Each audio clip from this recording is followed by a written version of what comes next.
Are you good? I'm shiny, shiny, shiny, shiny. Where's your yeah. book? Hi guys. Hey, how you doing? It's the weekly walkthrough. My mom said, she asked me what I was doing today, and I said, I'm filming the weekly walkthrough. And she was like that? I was like, yeah, like that. Like that. Like that. Do it again. Do it. Absolutely, because you guys don't see my natural hair all the time, and it's growing, and I'm starting to get proud of it. So here we are in the natural. What's up, though? It's shining, shining, shining outside. Happy Cinco de Mayo. It is May the 5th. What are y'all up to? What are y'all doing this Cinco de Mayo? Are y'all turning up? Hold on. Let's walk through the week right quick.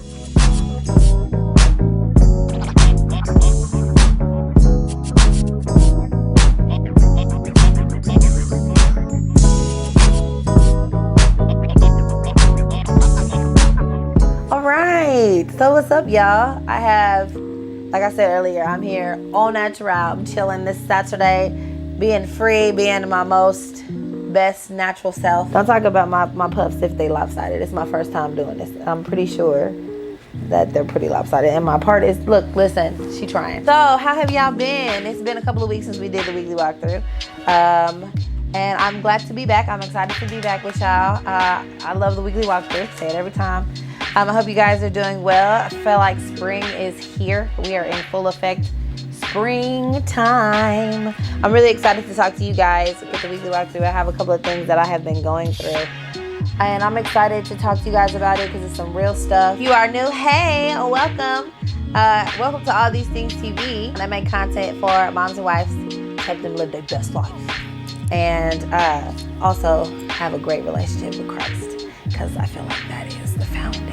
You know. The weekly walkthrough is a show that is comprised of 5 topics, subjects, segments. The first one is a testimony and a struggle, and that is something that I have gone through during the week, and the testimony usually ties to it, to where I can share with you guys how God has came through and shown himself in my life this week. And then we also have a fave, and that's something that I've really been loving during the week, something that I've really been enjoying. It could be food, it could be TV, it could be clothes, it could be anything. It could be perfume, it could be literally anything that I'm just really, really loving this week. And then we have 3 points of culture, and that is something that I have pulled out through all of the crazy weeks of the media, and we talk about it. I try to take a Christian perspective on it. I try to tie it back to the Bible, so I try and not make it about gossip too much. I just try to pull out some stuff so that we all can stay current and know what's going on in the world. A lot of it is entertainment. And then we have It's a Word, which is something that God has given to me to share to you. And yeah, that's pretty much the weekly walkthrough. So let's go ahead and get into it. Testimony/struggle. This week, and for the past couple of weeks, and I think that's kind of why I was kind of delayed in I've just been kind of staggered in posting the weekly walkthrough altogether. A lot of it comes from just not feeling like God is doing what he said he was going to do in my life. And this has nothing to really do with purpose. This is like minor stuff. This is like, God, I signed up for this. God, I really want this to work for me. I'm speaking it into existence. I have faith, and that's one thing. And then this in my relationship, and this at home, and this in my finances. And I'm praying, and I'm having faith, and I'm speaking life, and I'm doing all these things, and the time comes around where I'm hoping and praying for you to come through, and you're not coming through. So are you real? Like literally how I've been feeling for the past couple of weeks. And it's been to the point where I've literally been mad at God, and it's been very hard for me to spend time with him. Little by little during this whole week, I have been slowly but surely coming back to God. I made a status about my feelings and how I compared my relationship with God to like the love of your life. And how sometimes somebody that you're really intimate with, your husband, a really good friend, has hurt you really bad, and you're really mad and you're really disappointed in them, but you love them so much that you still want to make time for them. You still want to bring that relationship back to the way it was because you love them so much, but at the same time you feel silly for wanting that because you're so hurt and you're so disappointed. That's literally the space that I was in with God. And there was one comment that was made, and he said, God and you have no separation, once you have that understanding, it'll change your whole concept of life. And from the moment that I read it, something was triggered in my spirit to where it was like confirmation, like, yeah, he's right. Last night, Friday, I went to a women's conference here in Kansas City at the church called Nexus. It was a Nexus Sisterhood. It was a women's conference. One of my good friends, TK Lee, was performing. She did wonderful. The pastor's wife, she brought a message about was it the Hebrews that crossed the Red Sea, or was it the Israelites? They're the same. I don't know why I think they're two different people. Anyway, the Hebrew Israelites was brought out of bondage to Egypt, and she was talking about when God led them out of Egypt, there was a straight path to the promised land, which was the land of the Philistines at this time. And God did not take them straight away to the promised land because he felt that they would have been afraid to fight for what God had given them and go back to being comfortable in where they were and not going to what God had promised them. She was talking about how God will put us in the desert and put us in this dry area. We'll feel like we've been deserted, and then that'll be the prime time when Satan will come in and say, no, God left you. This is where he has you. Here, Pastor Lisa, she said, here's your housewarming gift. I brought you a cactus, perfect for the desert. And this is just your home, so get used to it. And she gave us tools. I got to talk with her after the service, and she said to me that Satan will get into your mind to where you can sit on those thoughts and ideas that he's telling you that he's forgotten about you, because I told her that I feel like God is punishing me for something that I haven't gotten yet. There's something that I'm not understanding, and I'm trying to look for it, but I'm disappointed in him, and I feel like he's disappointed in me, so he's punishing me by putting me in this space. I feel punished for where he has me right now, and he's just wanting me to be here, and I just feel like I was just expressing how I felt like I was being punished, and I was just in this space, and this just didn't make sense to me. She said that Satan will make you feel like God is punishing you so that you give up on God, and in turn you give up on the promise that God has for you at the end of this desert. Because Satan knows more about you and your potential than you do, because he's a spirit man. And he's trying to stop what God has already revealed within the spirit realm about you, because you're not there yet. And you can't walk into the fruition of what God has for you if Satan is telling you that God's already forgotten about you. You're right, he is punishing you. So you might as well just go and live your best life without him. And then you neglect the promise that God has given you and the purpose that God has put you on this earth for. And then if you neglect that, not only do you neglect the whole essence of why you're here, but you might be jeopardizing other people that you're called to when you walk in your purpose. I finally, like I said, I was moving in those steps and, of trying to get back to God and telling him that I was frustrated and I was sad and I felt abandoned and I was mad. And this last night I just broke down, and I literally felt like, when you're a kid and sometimes you would be in the mall and you get lost and you can't find your mom. Have you guys ever had that moment where you look around and your mom's not there and you literally can't find her, and you just start breaking out and crying because you felt like she's left you? Have you guys ever had that feeling? That's the feeling that I had when I had come to the realization that I felt like God had just left me in the middle of the mall. And I was just crying, like, where did you go? And I literally broke down yesterday, and I cried, and I actually let it out. And it was so refreshing to let that frustration out and let that anger out. The Holy Spirit said to me, you're so worried about, what's going to happen here, and you're so worried about next month, and you're so worried about next week, to where you're missing the daily joys. I'm trying to get you to understand and appreciate the joys that you have here, and let me work on you as I prepare you for what's next. You just have to work and understand that you're in this space right now, and trust that I have you, and I'm not punishing you. Cast those thoughts out. That's Satan trying to get you to give up. Keep believing. Have that daily joy. Look for me in all things, because I'm there, because I love you and I'm doing something.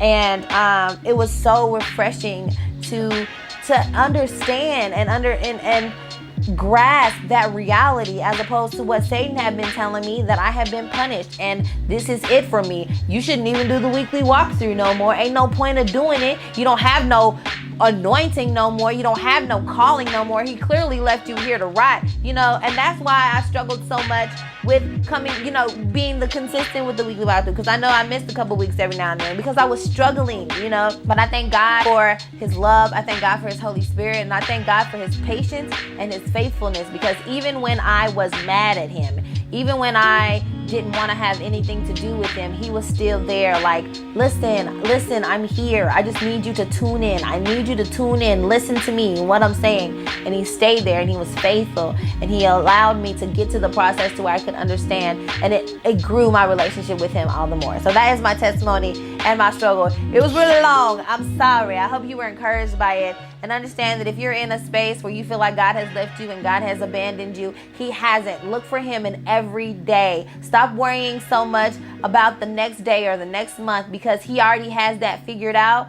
Worry about today. What can you do to please him today? What can you see that can give you joy about being his child today? All right, so let's go ahead and get into the fave. I have one fave today. It is the reason why I feel like I'm looking slim out here in these parts. I have my husband went to the store last weekend, and he is forever he brings me some of the zaniest stuff home, and it ends up being some of the most bomb stuff. Like, he's brought me different wines that I never would have tried.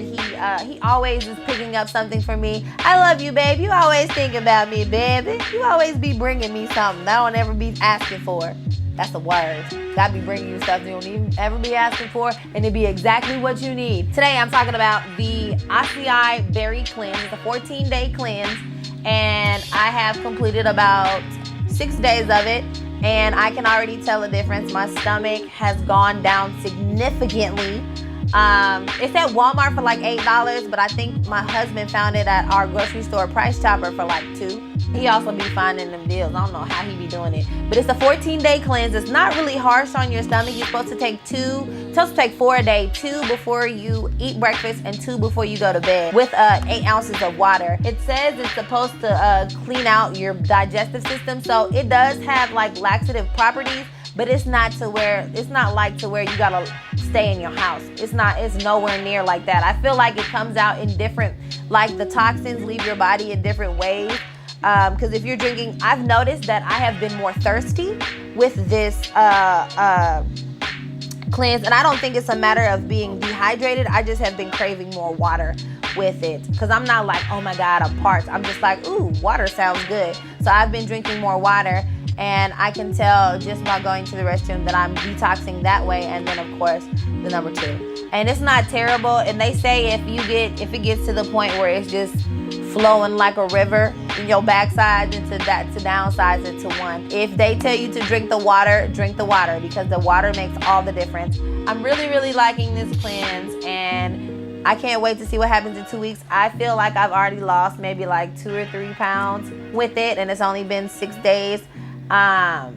And I feel really good. So if you're looking for something to get you back on the way to weight loss, or you're looking to kickstart because summer is getting here and you want to get the last little 4 weeks before summer gets here, this is a great way to kickstart.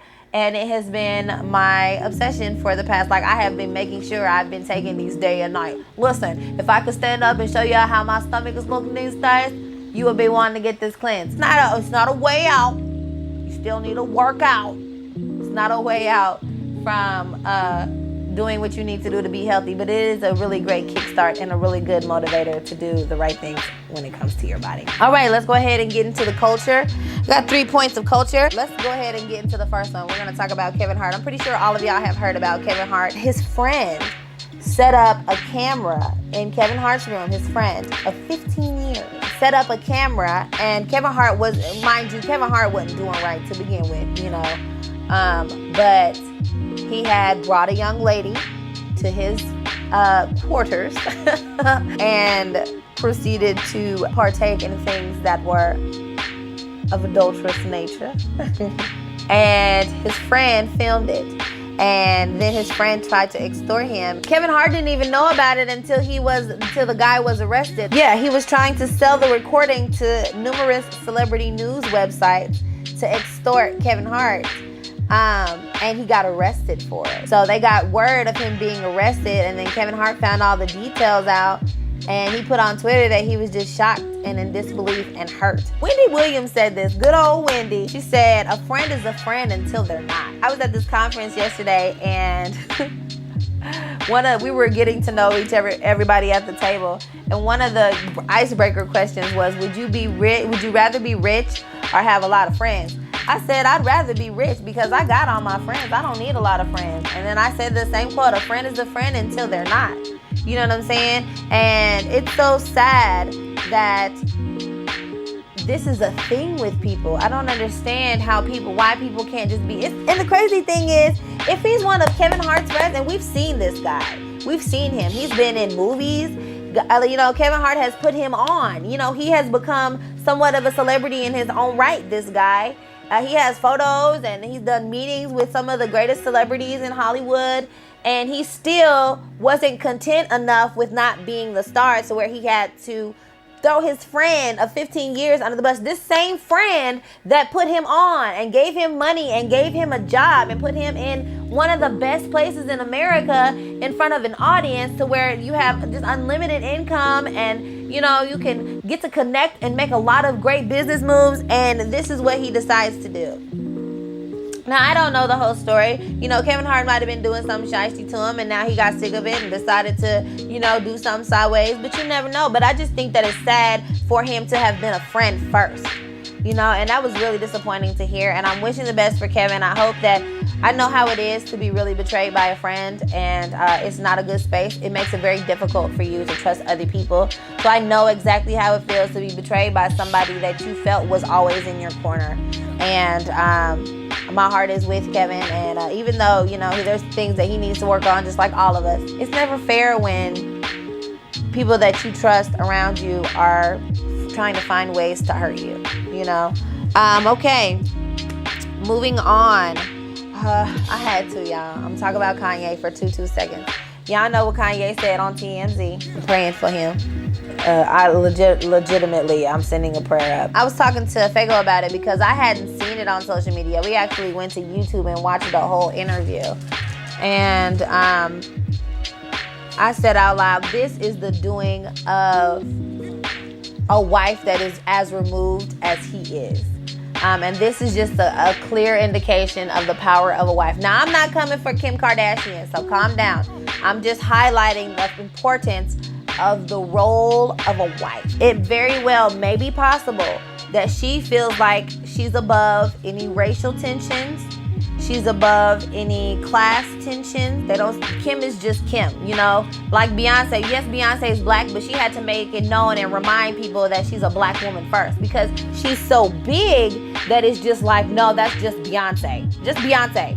Just the art. She is Beyonce, the artist. She's not a black woman. She's not a mother of two. She's not married to Jay-Z. She's just Beyonce. And she has to remind people, because her status is so big, she has to remind people that, yo, I'm a black woman, okay?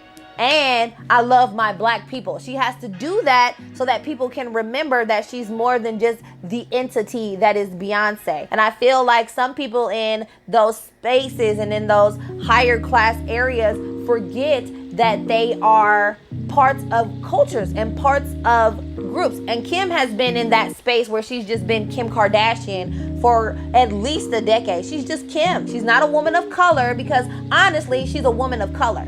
You know, but she's just Kim. And when you understand the power of being a wife and how you influence your husband, who is the leader and the spokesperson for a lot of what goes on in the world, the man is the spokesperson for a lot of things. And I'm not trying to say I'm not a feminist. I love that women are spokespersons for things, but as the way that God has it, man is the spokesperson, and the woman is there to help and ultimately guide in loving and caring and nurturing and using what God has given her, which is the power of persuasion, to help her husband. Because Kim is up here and she's like, I'm just Kim, that she may have talked to Kanye and told Kanye, you're just Kanye West.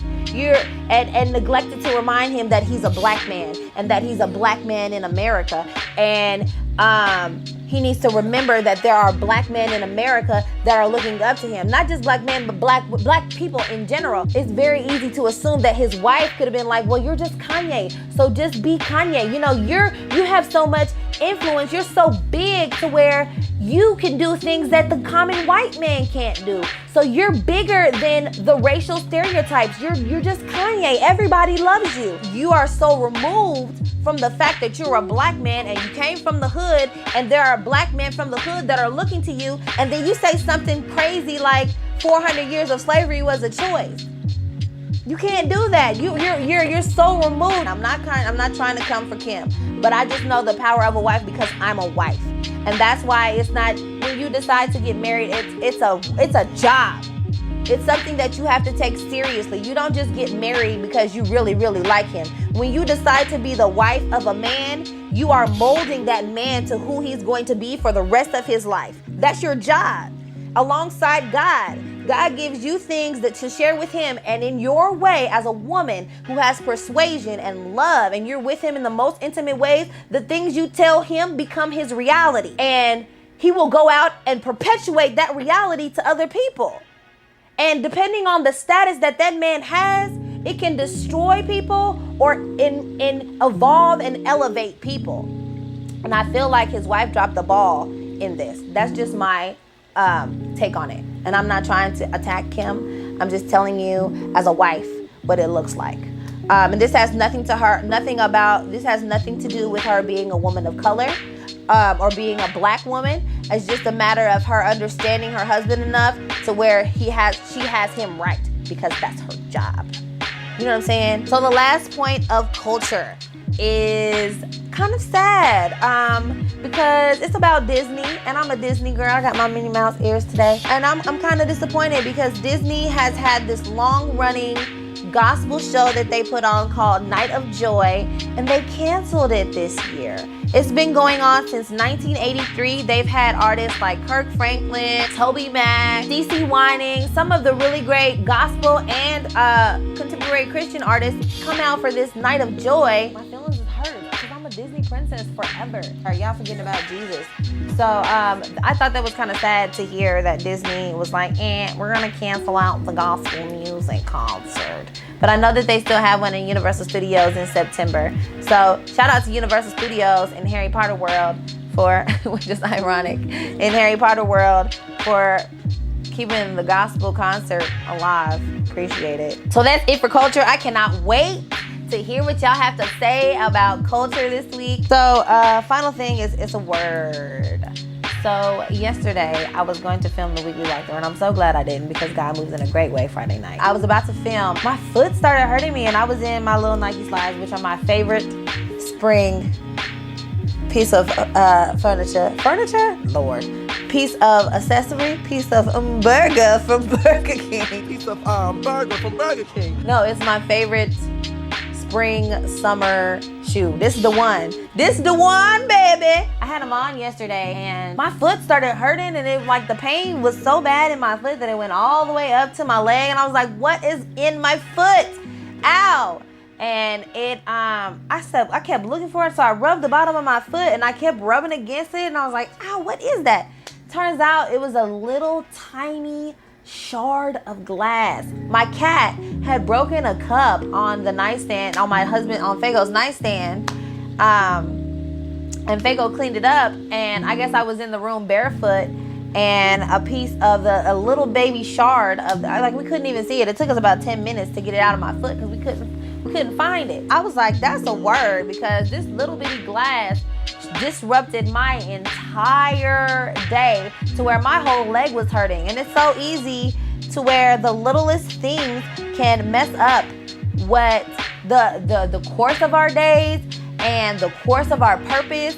Little things like what we say, little things like our mindset, little things like what people say can disrupt the whole course of our lives if we let it. And I guess God wanted to minister to me and share with you that we need to be mindful of those little things. Like I said earlier, we need to be finding God in the little things, because that's where we miss him. You know, we always expecting God to do something big and part the Red Sea and bring people back to life. But sometimes sometimes God will do little things because the little things are what's required for you to see the glory in the big things. That's a word! That's why it's so important to pay attention to those little things, because it's things as small as a glass of shard, that little bit of animosity, that picture that you scroll by that you actually like, but you jealous of her so you didn't. Those little bitty things, just like that, are what God is pulling at and picking away, so that one day, because you've been working on the little things, because you've been trying to find God in the little things, his glory can be shown through big things in your life. You know, so of course God works in big ways. God can drop down a huge blessing that'll change your life. But a lot of times God grows you little by little. And then one day you look back and you're like, oh my God, that was me last year and I'm totally different. That's how he works. And that is found in the day-to-day and the daily joys. So I want you to be encouraged. I pray that, I encourage you to look at the daily. What can you do to please God today? What can you do that will please him in the role as a mother? What can you do to please him in the role as a wife? What can you do to please him as a sister in Christ? What can you do to encourage somebody? What can you do to inspire somebody? And I pray that you're encouraged to look at those dailies in your life this week, and let God work on you little by little so his glory can be shown in a huge, huge way. So I hope you guys enjoyed the weekly walkthrough this week. God did a wonder this week. I am so excited to get this out to you guys. I love you guys so much. Thank you guys for sticking it out with me on the weekly walkthrough. I love y'all. I pray you're encouraged. Let's chit chat in the comments down below. Let me know what you're thinking about everything. And I love you guys, and I will see you guys next week. Bye.